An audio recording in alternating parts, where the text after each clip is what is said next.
Hello! Welcome back to our channel Sathya here. இன்னைக்கு நம்ம சேனல்ல அகைன் ஒரு கோல் ரிலேட்டட் வீடியோ தான். போன வருஷம் வந்து நான் ஒரு பெரிய சம்பவம் பண்ணியிருந்தேன். என்ன பொறுத்த வரைக்குமே வந்து அது ஒரு பெரிய சம்பவம் தான். பட் இந்த ஸ்டோரி கேட்டு உங்களுக்கு என்ன தோணுதுன்னு மறக்காம கமெண்ட் செக்ஷன்ல மென்ஷன் பண்ணுங்க. This is related to my gold purchase. March 2025ல நான் ஒரு கோல்ட் பர்ச்சேஸ் பண்ணியிருந்தேன். ஒரு சின்ன ரிஸ்க் எடுத்து தான் வந்து அந்த கோல்ட் பர்ச்சேஸே பண்ணியிருந்தேன். இன்னைக்கு நான் ஷேர் பண்ணுறதுக்கான ரீசன் வந்து அதுக்கு நான் எடுத்த ஒரு ரிஸ்க் வந்து இந்த மாசத்தோட முடியுது. அது முடியிறனால மட்டும் தான் வந்து இத வந்து நான் ஷேர் பண்ணணும்னு நெனச்சிருந்தேன். பட் இந்த ஒரு விஷயம் நான் பண்ணும்போது, என் ஹஸ்பண்ட்க்கு அதில பெருசா வந்து நம்பிக்கை இல்ல. அவருக்கும் எனக்குமே வந்து நெறைய ஆர்கியூமெண்ட்ஸ்லாம் போச்சு. என்னோட கால்குலேஷன் கரெக்ட்டா இல்லையா?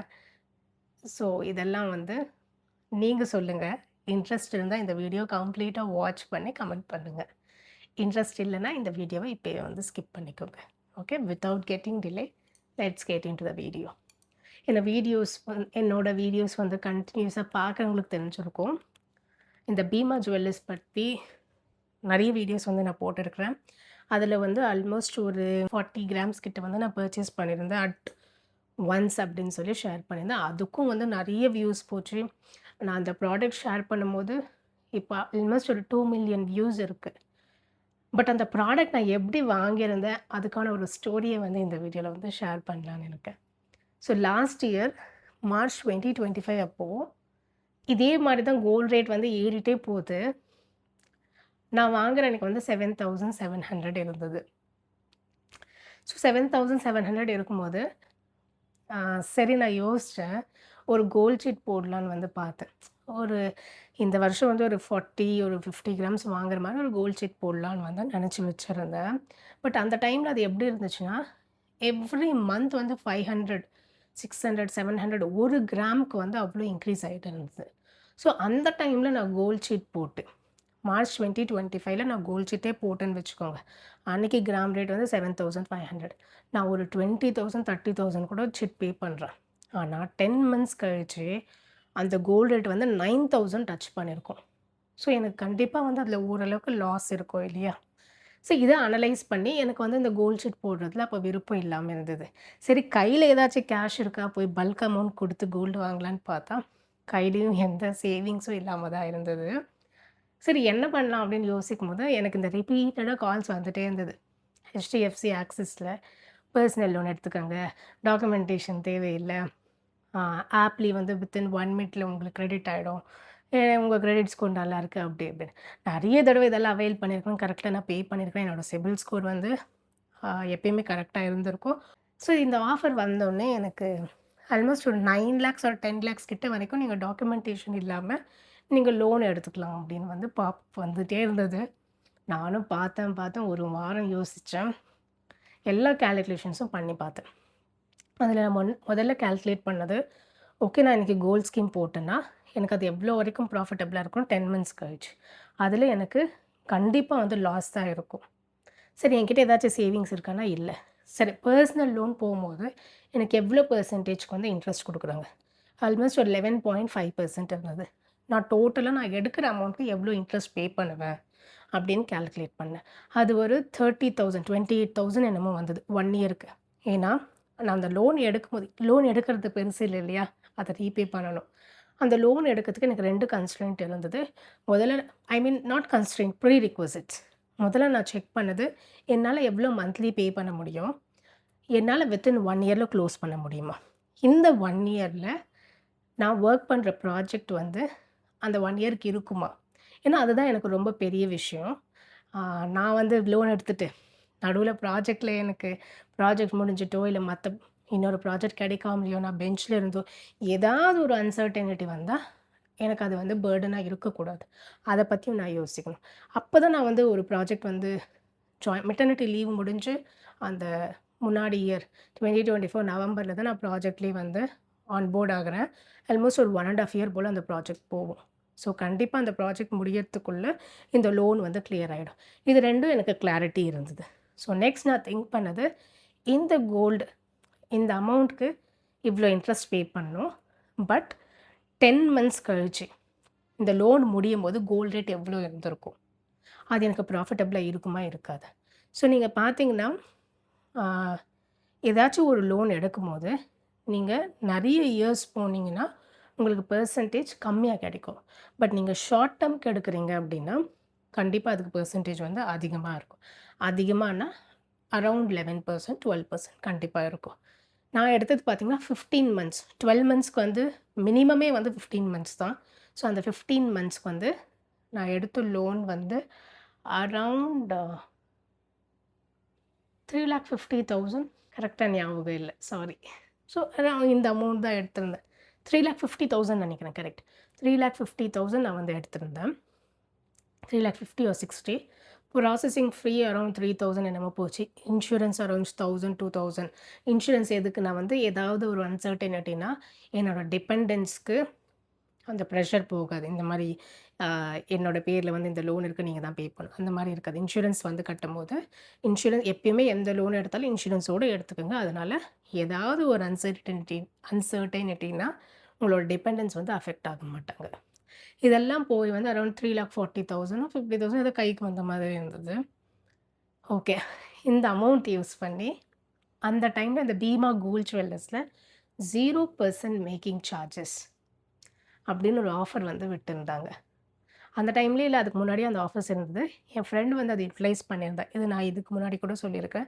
அப்போ ஆல்மோஸ்ட் ஒரு 100 கிராம்ஸ் கிட்ட வந்து பீமாவில் வாங்கியிருக்கலாம். அவளுக்கு எந்த இஷ்யூஸும் இல்லை, எக்ஸ்சேஞ்சும் பண்ணியிருக்கிறாங்க.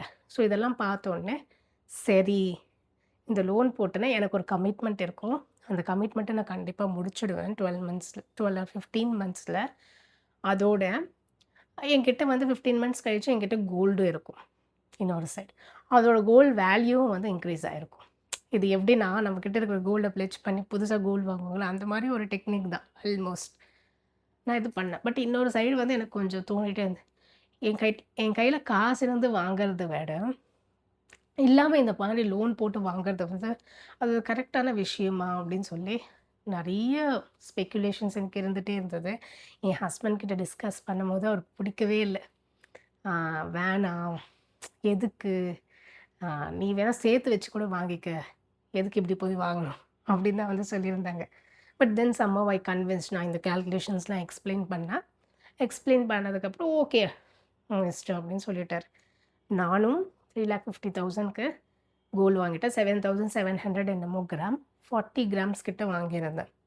ஒரு பேர் ஆஃப் பிளெயின் பேங்கிள், ஒரு பேர்ல் பேங்கிள் வாங்கிட்டேன்னா மார்ச் ஃபஸ்ட் வீக்கில் இதை வாங்குகிறேன். லோன் போட்டாச்சு, ஏப்ரல் மந்த்லேருந்து பே பண்ணணும். அது வந்து இந்த மே மந்தோட முடியுதுன்னு நினைக்கிறேன், கரெக்ட்.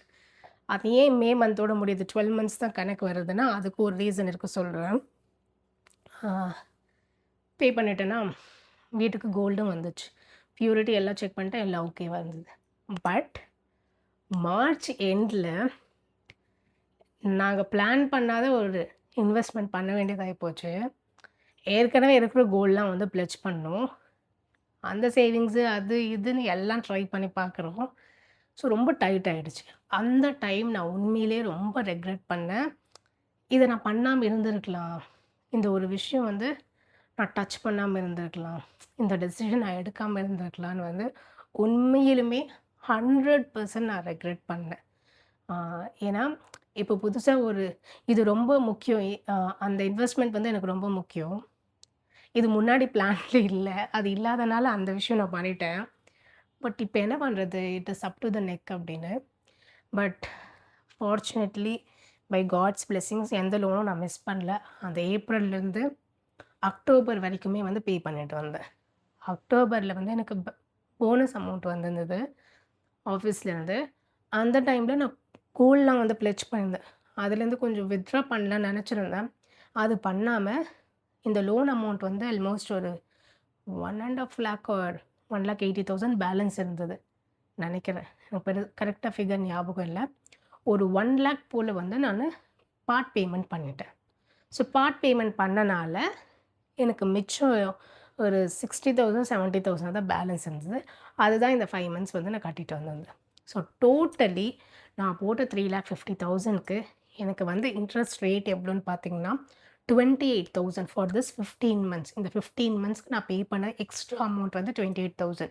நான் பீமா கோல்ட் ஜுவல்லர்ஸை நான் வாங்கும் போது அன்னைக்கு வாங்குன கோல்ட் ரேட் வந்து 7,700 ரேஞ்ச் வித்தவுட் மேக்கிங் சார்ஜஸ். அதுதான் நம்ம நோட் பண்ணணும். மேக்கிங் சார்ஜஸ் கிடையாது. ஜிஎஸ்டி மட்டும் தான் பே பண்ணியிருந்தேன். ஸோ நானு அதுக்கப்புறம் அந்த பேங்கிள் வந்து நான் பிளெட்ஜும் பண்ணேன். ஏன்னா வந்து ஆஸ் ஐ செட் ஒரு இன்வெஸ்ட்மெண்ட்காக தேவைப்பட்டது. அந்த பேங்கிலும் வந்து இதில் வந்து பிளெட்ஜ் பண்ணும்போது இன்க்ளூட் பண்ணிக்கிட்டேன். ஸோ ஒரு பக்கம் நான் கோல்டு வாங்கிட்டேன். வேறு ஒரு இன்வெஸ்ட்மெண்ட்காக அதை நான் பிளெட்ஜ் பண்ணிட்டேன். இந்த வாங்கின கோல்டுக்கு வந்து நான் 1 வருஷமாக நான் பே பண்ணிட்டு வந்தேன். இதில் எனக்கு எக்ஸ்ட்ராவாக பே பண்ணது வந்து ஒரே ஒரு 28,000 ருபீஸ். 28,000 ருபீஸ் இன்ட்ரெஸ்ட் பே பண்ணது ஒரு பெரிய விஷயம் தான். இல்லைன்னு நான் மறுக்கவே மாட்டேன். பட் மார்ச் 2025ல கோல்ட் ரேட் வந்து 7,700. மார்ச் 2026ல கோல்ட் ரேட் எவ்வளோ? 14,000 ருபீஸ். கரெக்ட்டுங்களா? அப்போது நான் வாங்கின ரேட்க்கு டபுள் த அமௌண்ட் ஆகிடுச்சு. நான் பிளெட்ஜ் பண்ண கோல்டுக்கு வந்து நீங்கள் இன்ட்ரெஸ்ட் பே பண்ணியிருப்பீங்களேன்னு நீங்கள் கேட்குற கொஸ்டின் வேலிடான கொஸ்டின். நான் ஒரு 8% ஆன் அக்ரி லோனில் வந்து பே பண்ணேன். ஸோ அது கேல்குலேட் பண்ணி பார்த்தா கூட வந்து நான் ப்ராஃபிட் சைடில் தான் இருக்கிறேன். ஸோ இந்த ஒரு விஷயம் பண்ணும்போது இனிஷியலி வந்து வாங்கிட்டேன். அதுக்கப்புறம் நான் ரெக்ரெட் பண்ணேன். ரொம்பவே ரெக்ரெட் பண்ணேன். ஒரு 6 மந்த்ஸ் கிட்ட வந்து நான் ரெக்ரெட் பண்ணேன். இந்த ஒரு டெசிஷன் வந்து ரொம்ப யோசிக்காமல் டக்குன்னு எடுத்துட்டுருமோ அப்படின்னு. அப்புறம் ஒரு 6 மந்த்ஸ் கழிச்சு ரொம்ப ஹாப்பி ஆகிட்டேன் நான். ஓ குட், நம்ம இந்த டெசிஷன் எடுத்து ஆல்மோஸ்ட் ஒரு 3.5 lakhs நான் சேவ் பண்ணியிருக்கிறேன். ஏன்னா 2025 மார்ச்சில் 40 கிராம்ஸ் வாங்கிறதுக்கு எனக்கு 3.5 lakh ஆச்சு. 2026 மார்ச்சில் அதே 40 கிராம்ஸ் வாங்கிறதுக்கு அட்லீஸ்ட் 6 lakhs ஆகும் இல்லையா? அதை நான் சேவ் பண்ணேன் இல்லையா? அதை நினச்சி நான் ரொம்ப வந்து ப்ரௌடாக ஃபீல் பண்ணுறேன். கோல்ட் பிளெட்ஜ் பண்ணியிருக்கணும் இல்லைன்னு சொல்லலை. அதுவும் நான் வந்து சிஸ்டமேட்டிக்காக எவ்ரி மந்த் என்னால் முடிஞ்சது வந்து பே பண்ணிட்டு தான் இருக்கிறேன். That is completely a different story. அதை நான் கண்டிப்பாக ஃப்யூச்சர் வீடியோஸில் ஷேர் பண்ணுவேன். ஸோ இந்த ஒரு ப்ராசஸில் ஃபஸ்ட் 6 மந்த்ஸ்லாம் வந்து என் ஹஸ்பண்ட் கிட்ட கூட டிஸ்கஸ் பண்ணது அப்பப்போ வந்து டிபேட் பண்ணிட்டே இருப்போம். நீ பண்ண தப்பு, இது பண்ணியிருக்க வேணாம் அப்படி இப்படின்னு. ஆனால் 6 மந்த்ஸ் கழிச்சு ஒவ்வொரு நாளும் நான் போய் சொல்லுவேன், பார்த்தியா கோல்ட் ரேட் ஏறிடுச்சு, பார்த்தியா நான் வாங்கின 40 கிராம்ஸ் எனக்கு எவ்வளோ ப்ராஃபிட் வந்திருக்கு அப்படின்னு. So ya finally he has accepted I am a smart wife அப்படின்னு. Okay, jokes apart. ஸோ இதுதான் வந்து நடந்த ஸ்டோரி. அப்படி தான் வந்து அந்த பீமா கோல்ட் ஜுவல்லர்ஸில் அட் அ டைம் அந்த காசை ரெடி பண்ணி நான் வந்து வாங்கினேன். அந்த வீடியோ நான் ஷேர் பண்ணப்போ நான் இதை பற்றி ரொம்ப டீட்டெயிலாக பேசலை. அதுக்கு ரீசன் வந்து இது ஒரு பாசிட்டிவான விஷயம் கிடையாது. லோன் போட்டு கோல்டு வாங்குறது வந்து பாசிட்டிவான விஷயம் கிடையாது. ஸோ அது வந்து எனக்கு தப்பாக இன்ஃப்ளூயன்ஸ் பண்ண வேணாம்னு தோணுச்சு. அதனால தான் அப்போ நான் அதை வந்து ஷேர் பண்ணலை. இப்போ நான் ஷேர் பண்ணுறதுக்கான ரீசன் வந்து அந்த லோன் இந்த மாதத்தோட முடியுது ஃபைனலி. அதனால தான் வந்து இப்போ வந்து அதை நான் ஷேர் பண்ணணும்னு நினச்சிருந்தேன். பட் தென் நீங்கள் வந்து இந்த வீடியோலேருந்து டேக்அவேவாக எடுத்துக்க வந்து இந்த மாதிரி லோன் போட்டு கோல்டு வாங்குங்கன்னு நான் வந்து என்கரேஜ் பண்ண கிடையாது. நான் பண்ணவும் மாட்டேன். ஏன்னா ஒவ்வொரு ஃபேமிலியோட ஃபினான்ஷியல் சிச்சுவேஷனும் டிஃப்ரெண்ட்டாக இருக்கும். எப்பயுமே லோன் எடுக்கும்போது 1க்கு 10 தடவை நம்ம யோசிக்கணும். நம்ம எத்தனை நாள் கட்ட முடியும்? வர்ஸ்ட் சினாரியோவில் அதை ஃபேஸ் பண்ண முடியுமா? நம்மளால் கட்ட முடியாத நிலைமையில் அந்த ஹோல் அமௌண்ட் பே பண்ணுறதுக்கான ஒரு சோர்ஸ் இருக்கா? இதெல்லாம் யோசிச்சு தான் ஒரு லோன் வந்து நான் எடுப்பேன். ஸோ அந்த பாயிண்ட்ஸ்லாம் வந்து மைண்டில் வச்சுக்கிட்டு நீங்கள் எதை டேக்அவேவாக எடுத்துக்கிறதா இருந்தால் எடுத்துக்கோங்க. பட் தென் ஏன்னா வந்து பர்சனலாக எனக்கு திங்க் பண்ணி கூட கேட்டிருந்தாங்க. நம்மளோட சப்ஸ்கிரைபரே வந்து ஒருத்தர் கேட்டிருந்தாங்க, என்ன சொல்கிறீங்க, பர்சனல் லோன் போட்டு எடுக்க சொல்கிறீங்களா அப்படின்ட்டு. நான் உங்களுக்கும் அதுதான் சொல்லியிருந்தேன். இல்லைங்க, இப்போ வந்து 14,000 போயிடுச்சு. இந்த டைமில் வந்து பர்சனல் லோன் போட்டு எடுக்கிறது வந்து என்னால் வந்து 100% உங்களுக்கு ரெக்கமெண்ட் பண்ண முடியாது. நானும் அந்த தப்பு பண்ணேன், போன வருஷம் பண்ணேன். பட் என்னென்னா நான் வாங்கும்போது ஒரு 7,000 அரௌண்ட் 8,000 ரேஞ்சில் இருந்தது. பட் இப்போ வந்து 14-15லேயே வந்து ஃப்ளக்சுவேட் ஆகிட்டு இருக்கிறதுனால வந்து என்னாலையும் அது கரெக்டாக ரெக்கமெண்ட் பண்ண முடியல. யோசிச்சு பண்ணுங்க அப்படின்னு நான் வந்து சொல்லியிருந்தேன். எனக்கும் தெரியுது இது 50-50 தான். 50% definitely I am also not happy doing this in other way only because gold rate வந்து டபுள் த அமௌண்ட் ஆனனால மட்டும்தான் வந்து இன்றைக்கி நான் கொஞ்சம் சேஃபராகவோ இல்லை ஹாப்பியாகவோ ஃபீல் பண்ணுறேன். அப்படி இல்லைன்னா வந்து கண்டிப்பாக நானும் கொஞ்சம் வருத்தப்பட்டிருப்பேன். இதை தாங்க இன்றைக்கி நான் உங்ககிட்ட வந்து ஷேர் பண்ணணும்னு நினச்சிருந்தேன். Hope you like this video. Meet you in the next video. Thank you. Bye-bye.